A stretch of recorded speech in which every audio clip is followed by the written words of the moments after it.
Hola, queridos amigos y colegas, bienvenidos al canal de YouTube para seguir conversando acerca de estos temas de innovación y seguir repensando la innovación como lo venimos haciendo hasta acá. Bueno, hoy nos toca la segunda parte de obesidad organizacional. Les dejé 7 tips en videos cortitos que vamos haciendo siempre que salen por distintas redes sociales y ahora quería conversar con ustedes sobre justamente esos 7 tips. Correcto, hagamos un video como siempre, como para poder explicar algún tema distinto desde una perspectiva diferente, innovadora, desde esa búsqueda permanente de lo distinto. Habíamos dicho de estos 7 tips que tenemos por aquí, que el primero de ellos era la incapacidad para resolver problemas y conflictos que conlleva aceptarlos, convivir y hacerlo parte del sistema de trabajo. ¿Qué significa esto como o para que provoca la obesidad organizacional? ¿Qué significa que la incapacidad para poder resolver conflictos? En el campo de la psicología se llama agiofobia, es decir, a esa fobia, a ese miedo, a ese temor, a esa incapacidad que tenemos para poder resolver conflictos. Todo conflicto que no se resuelve, entendiendo un conflicto como una suerte de separación, ¿correcto? Como una suerte de cápsula de ignorancia, como una suerte de situación en la cual, por alguna razón emocional o intelectual, o ambas, no se pueden resolver, uno naturalmente tiende a incorporarlos en la organización. Es decir, si yo no los puedo resolver, pero están, yo tengo que aprender a convivir y a tolerarlos. Si no puedo convivir y no puedo tolerarlos, bueno, ocurre un proceso de angustia muy fuerte dentro de mí, ocurre una situación en la cual pierdo la capacidad resolutiva para poder hacer algo porque muchas veces ni siquiera depende de mí.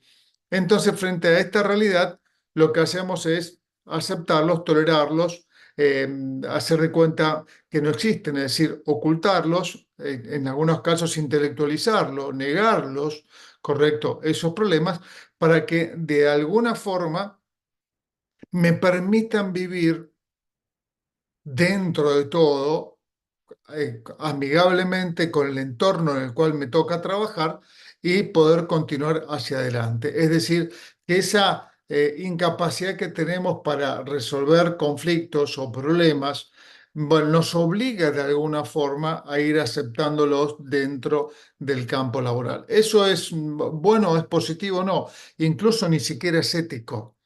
Es decir, uno de los grandes problemas que tienen las compañías es que el ocultamiento de errores, la incapacidad de poder resolverlos, esa decisión voluntaria de negar los errores, de intelectualizarlos, es un tema ético, sin ningún lugar a dudas, que es un problema ético en las compañías. Y todo eso genera, obviamente, costos, genera, obviamente, que la rentabilidad tiende a bajar, genera que haya separación entre las personas, porque nosotros dijimos que el conflicto es una suerte de separación, ¿correcto? Y si culturalmente, atentos con esto, si culturalmente se acepta la separación como una forma normal, habitual, constitucionaria de resolver los problemas, entonces esto ya se incorpora en el campo cultural. Es decir, que la cultura organizacional se vuelca en una suerte de resolver los conflictos ignorándolos. Es decir, aceptando las separaciones, es decir, permitiendo que perduren, es decir, permitiendo elevar los costos, bajar la rentabilidad y por sobre todas las cosas, aumentar les diría, dos variables o dos condiciones que son terribles. La primera, el desinterés de la gente, de los colaboradores, y la segunda, elevar la desmotivación. El desinterés, obviamente, por una cuestión básica. Si yo quiero intervenir y no me dejan, quiero resolver y no me dejan, quiero hacer las cosas mejor y no me dejan, entonces me están obligando a que psicológica y emocionalmente cada vez me separe más de la organización. Es decir, voy, ejecuto, hago, cumplo y me separo. Pero por el otro lado, hay una suerte de desmotivación. Es decir, yo ya ingreso a la organización decidido a no hacer nada que esté fuera de los límites autorizados por la organización. Es decir, todo ese motivo para actuar, esa motivación que puede ser intrínseca, se pierde, extrínseca, me la eliminan, y trascendente, correcto, es decir, esa que perdura posterior a nosotros, ni siquiera está en el campo de estudio, ni siquiera está en el campo de apreciación, ni siquiera nos ponemos a pensar qué podemos dejar en una organización que está muerta. Es decir, ¿cómo voy a hacer para alimentar un sistema que está muerto? Correcto, esto me hace acordar a Tolstoy, ¿no? Cuando decía, bueno, hay un perro muerto, todo el mundo critica al perro, el perro está muerto, tiene mal olor, tiene malas condiciones, está, alguien lo atropelló, un montón de cuestiones, hasta que aparece Jesucristo y dice, tiene un diente de oro, es decir, le ve ese perfil, esa condición que el resto no le ve. Pero como no somos Jesucristo, y no tenemos ganas de buscar el diente de oro y no tenemos ganas de buscar algo distinto, entonces la desmotivación aparece antes de pisar la puerta de la organización.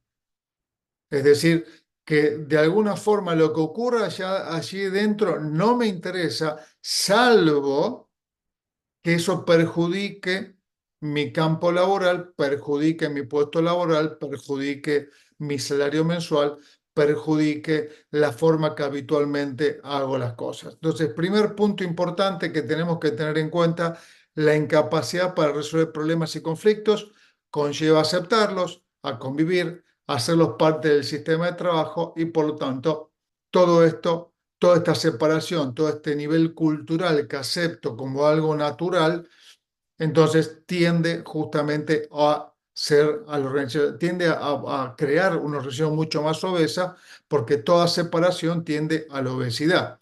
La síntesis tiende justamente a buscar estar un poco más delgados, etcétera, etcétera, etcétera. El segundo punto que yo les decía es que la voluntad que depende o depende de la suma de recursos para poder accionar. Y acá hay una cuestión, les diría, como básica. Cada vez que alguien les pide algo en las organizaciones, dicen, no puedo porque no tengo, me falta. Y cuando esto se produce como una forma de lenguaje tradicional dentro de la organización, cada vez que alguien va a hacer algo, la primera pregunta que surge es, ¿qué necesitas? No, no dicen, bueno, ¿qué idea tenés? ¿Cómo lo podemos resolver? Con lo que tenemos, ¿cómo lo podemos ajustar? ¿Cómo podemos gestionar distinto lo que tenemos hoy para poder hacer algo más innovador, que tenga una característica de síntesis diferente? No, no, no, no, eso no existe. O me das o no puedo hacer. Había un vicepresidente de una universidad acá en Argentina. Una vez me junto con él y me dice, yo hace unos 15 años que no hago nada acá, en esta universidad. Digo, ¿cómo en los 15 años que no haces nada? Sí, hago lo básico, digamos, hago lo que tengo que hacer como vicepresidente de la organización, pero, digamos, todo el desarrollo organizacional hace 15 años que no lo hago. Y la pregunta es, ¿por qué? Y me dijo así abiertamente, es que no me dan recursos. Pero hace 15 años que ocupas un puesto de trabajo y por no tener recursos es lo básico y con eso estás contento. Sí, me dice, me falta poco para jubilarme, así que estoy súper tranquilo. Es decir, que cuando los recursos es la manera habitual que uno tiene para modificar su voluntad de acción, estamos perdidos. Fíjense las personas que han creado cosas distintas. No demos nombres para no aburrir con esta cuestión, pero fíjense que la mayoría de gente que ha creado cosas, ha encontrado cosas, ha desarrollado distintas actividades laborales, negocios, etcétera, correcto, es gente que ha empezado de la nada. Es decir, sin tener, sí, tenían pensamiento, pero me refiero sin tener ningún tipo de recurso. Y si ustedes se fijan en los grandes filósofos de la historia, como los empresarios, etcétera, siempre cuentan que arrancaron de la nada, de que arrancaron con el garage del papá, que arrancaron con algo que le prestaron, que arrancaron, prácticamente la mayoría arrancó de la nada. Correcto, arrancó de la nada. Entonces el punto está en que cuando la voluntad se debilita por la falta de recursos, no es otra cosa más que expresar el concepto de que uno está absolutamente desinteresado, desmotivado, sin ganas, y que la excusa como argumento natural, ¿correcto? La excusa como argumento natural se vuelve una forma habitual de trabajo. Fíjense que muchas veces en las empresas decimos, lo voy a intentar, lo voy a intentar. Bueno, ¿qué significa intentar? Intentar no es otra cosa más que encontrar las razones por las cuales las cosas no se pueden hacer. Eso es intentar. Es decir, no permitir que el otro camine tranquilo. Hay una película que se llama La Roca, que traja Nicolas Cage con John Connery, y en un momento John Connery se va a entregar y le dice a Nicolas Cage, bueno, cubrime las espaldas que me voy a entregar al enemigo. Y Nicolas Cage le dice, bueno, lo voy a intentar.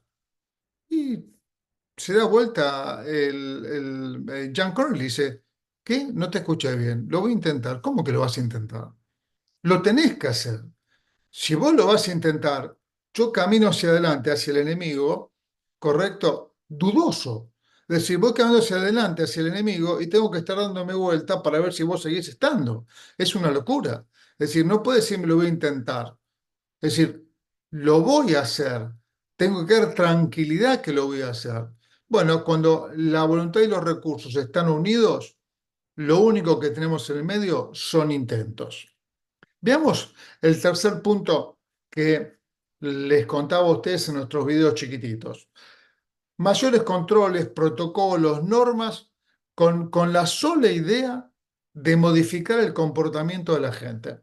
Fíjense que cuando la gestión falla, cuando el liderazgo falla, cuando la coordinación falla, cuando la colaboración, porque en definitiva todo este concepto, y lo planteaba hace muchísimos años un autor que escribió La función del ejecutivo, que en este momento no me acuerdo el nombre, ya me lo voy a acordar, un gran intelectual de Estados Unidos, que escribió La función del ejecutivo, que de hecho Herbert Simon toma parte de ese libro, más otras cuestiones más, y con eso gana el Premio Nobel de Economía, creo que en el año 78, 1978. El punto es que en esta definición, digamos, tenemos permanentemente el ejercicio de mayor control, mayor protocolo, mayor presión, el de estar buscando permanentemente que la gente obedezca las normas. Y si me muevo de las normas, hay una sanción. Correcto, es decir, que que el sentido de lo que hacemos es el sentido de la sanción. Si no hago esto, me sancionan. Si hago esto mediocremente, me sancionan. Si lo hago demasiado bien, me sancionan. Si busco una alternativa para mejorar esto, me sancionan.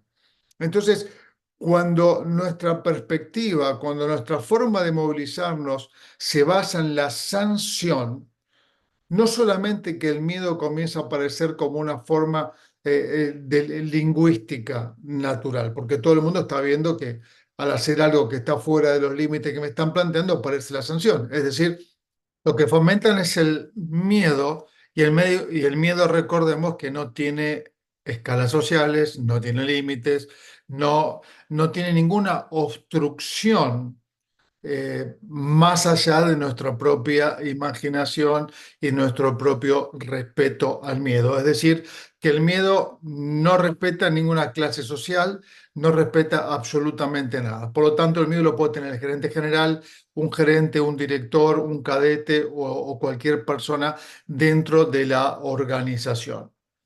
El otro punto, el 4, que quería conversar con ustedes, es acerca de lograr resultados que no se sostienen en el tiempo.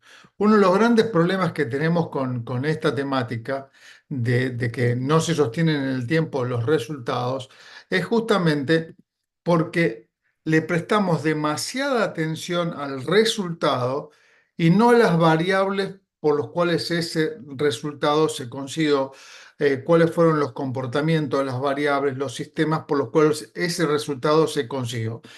Por supuesto que el resultado que está por encima de todas estas variables, lo fundamental de ese resultado no es el resultado en sí mismo, sino es cómo las variables contienen ese resultado o en sí mismas esas variables desgastándose en el tiempo o en la relación o, como suele ocurrir, se van desgastando porque no dejamos de prestar la atención, el resultado, como si fuese un techo importante dentro de una casa, comienza a caerse. Y eso ocurre en una cantidad enorme de veces, mucho más de lo que uno quisiera que ocurran. Y ese lograr resultados que no tienen forma o que tienen la forma de volver para atrás, es lo que se llaman retrocesos. En Ipkin lo llamamos retrocesos, es decir, volver por el mismo camino, que es su definición griega.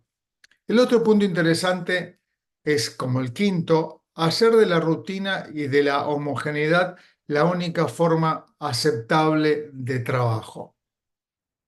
¿Por qué las empresas buscan rutina y buscan homogeneidad? Para tener un límite superior y un límite inferior. Es decir, vos te podés mover de aquí hasta acá arriba y de acá arriba hasta aquí abajo. Punto. De ahí no te puedes mover. Entonces, eso es la rutina. La rutina implica tener un espacio para poder moverse de aquí hasta aquí y de aquí hasta aquí. Punto. De ahí no te puedes mover. ¿Y la homogeneidad qué implica? Bueno, la homogeneidad implica que en la longitud de ese espacio que tiene techo y que tiene piso, en esa longitud de ese espacio se aumenta mucho la velocidad. Es decir, el máximo nivel de velocidad que uno puede obtener es el máximo nivel de fluidez.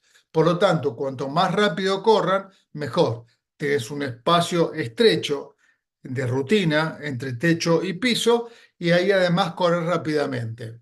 ¿Qué es lo que buscamos con esto? Aumentar la rentabilidad. ¿Y el pensamiento? ¿Y el desarrollo de la gente? ¿Y la motivación? ¿Y el interés? ¿Y las ganas por hacer algo distinto? ¿Y la capacidad de innovación? ¿Y la capacidad digamos, de desarrollar ese talento que es la iniciativa? Ah, no, de eso no es un tema interesante para conversar. Lo interesante para conversar es peso, piso, techo y velocidad. El resto es anecdótico, ¿correcto? Es anecdótico. Sí, la gente tiene máster, doctorados, cursos de acá, cursos de allá, programas, especializaciones, todo lo demás. ¿Cuánto puede aplicar en la empresa? Poco. ¿Cuánto de todo lo que aprende cree que es posible aplicar? Menos. Y de todo lo que aprende y todo lo que cree, ¿cuánto es lo que él mismo cree que es posible? Menos. Correcto, consigo mismo. Entonces, frente a esta circunstancia en la cual la rutina y la homogeneidad están por encima del desarrollo, la cosa no funciona. El otro punto interesante, el 6, es la banalización de la innovación y mediocrizar las ideas. ¿Qué significa banalizar la innovación? Que cada vez que damos un paso para poder innovar, cada vez que damos un paso para poder hacer algo distinto, siempre hay gente que lo que busca es hacer de esos pasos, de lo distinto, un protocolo, una norma, un método, una forma de poder controlar rápidamente eso. Entonces, frente a la sorpresa, la curiosidad, lo distinto, etcétera, hay gente que ama banalizarlo. Es decir, pongamos todo esto dentro de una cápsula y si funciona, no lo movemos. Pero si eso que funciona, tenemos que moverlo porque gracias a que lo movimos, hoy tenemos algo distinto. Entonces ahí aparece la pelea permanente entre rutina, homogeneidad y banalización justamente de las ideas. Entonces, parecería que el cansancio de lo distinto no afecta absolutamente en nada. Todo el mundo quiere tener el cansancio, el agobio, no el cansancio, el agobio de lo igual. Entonces, por lo tanto, ¿qué hacemos con eso? Cuando logramos dominar todo eso, mediocrizamos las ideas. En vez de potenciarlas, no. Lo que hacemos es mediocrizarlas, decirle, ok, ahora que lo tenemos dominado, ahora que funciona, listo. Ahora vamos a hacerlo mediocre, vamos a convertirlo en rutina, en homogeneidad, vamos a convertirlo en hacer las cosas lo suficientemente fácil para que nadie piense y con esto funcionamos. Y esa es otra forma de hacer obesa a la organización. Y por último, el número 7 que quería compartir con ustedes es que estamos permanentemente estimulando la memoria para evitar lo distinto. Cuando uno observa algo distinto y pone la memoria por encima de lo distinto, entonces es como colocarnos una máscara delante que no nos permite ver. Es decir, es como colocarnos un velo, diría Nietzsche, un velo adelante nuestro que no nos permite observar o ver. Cuando la memoria prioriza la forma que yo tengo para observar, para mirar, para encontrar alternativas frente a la curiosidad, estamos muertos. Directamente estamos muertos. Por eso Albert Einstein decía que su herramienta más categórica para ser tan creativo como lo era él era la curiosidad. Era el ejercicio que él permanentemente iba imponiendo, era la curiosidad. Por eso el punto es que cuando ejercitamos la memoria para que detenga nuestra capacidad de observación, para que detenga nuestra capacidad de ver lo obvio y lo omiso, para que nuestra percepción se limite solo a mirar hacia atrás, estamos absolutamente muertos. La memoria es maravillosa, atentos, ¿eh? No estoy en contra de la memoria. La memoria es maravillosa. La memoria es necesaria para poder distinguir entre lo que sé y mi ignorancia, entre lo que he entendido y lo que todavía me falta por entender, entre lo que domino y la curiosidad, entre la rutina y el asombro. Pero la memoria, visto desde este punto de vista, estimula el asombro, no me aleja de el asombro. Por eso, estos 7 puntos, estimados amigos, permanentemente están matando justamente la posibilidad de sintetizar, de reducir digamos, cambiándola por una cuestión de irreductible, es decir, que no se puede reducir, e impensable, que no se puede pensar, correcto, o ininteligible, como dirían por allí los filósofos, ¿no? Es decir, que no se puede entender. Entonces, ¿qué es lo que genera obesidad organizacional? Estos 7 puntos, sí, pero ¿de dónde vienen?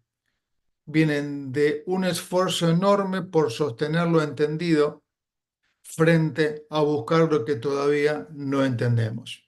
Nos vemos el viernes que viene. Un beso grande, espero que les haya gustado el video. Si es así, por favor acompañen con un like, suscríbanse a nuestro canal de YouTube y nos vemos la semana que viene con algún otro video, siempre repensando lo pensado, porque eso es lo que hacemos en IPKIN. Beso grande, Dios los bendiga, cuídense mucho.